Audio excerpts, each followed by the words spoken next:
د پاکستان لخوا په افغانستان پر لپسې تورونه دا د پاکستان سیاست کله خپلو داخلي ستونزو څخه تښته.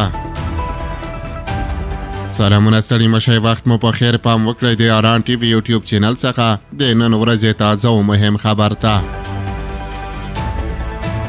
د افغانستان اسلامي امارت ته نږدې المرصاد ویبپاڼې په خپله تازه لیکنه کې لیکلي په ملګرو ملتونو کې د پاکستان استازي عثمان جودون یو ځل بیا هڅه وکړه چې د خپل هیواد د ناکامیو پړه پر افغانستان ور واچوي.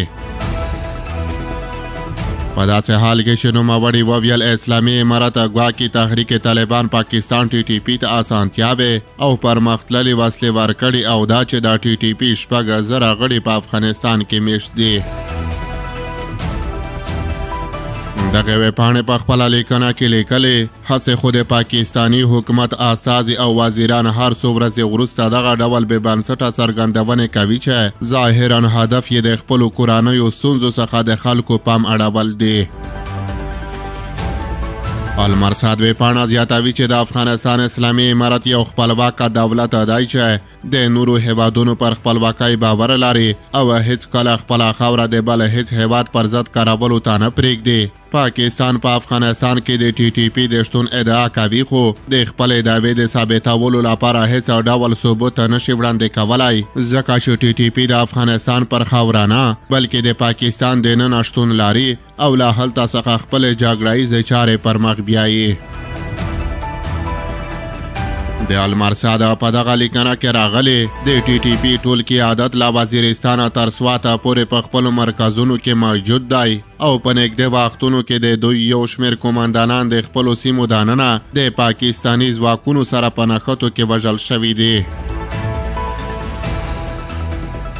د المرصاد ویبپاڼې په لیکنه کې راغلي له بلې خوا د پاکستاني استازي دا ادعا چې ګواکې افغان حکومت او ټي ټي پي ته پرمختللې وسلې ورکړي دي دا هم په بشپړه توګه بې اساسه ده، ځکه چې عصري امریکایي وسلې د ختیځ نه تر لویدیځ پورې په ټولو تورو بازارونو کې بلیک مارکیټونو کې موجودې دي او هر څوک کولی شي په اسانۍ سره یې ترلاسه کړي.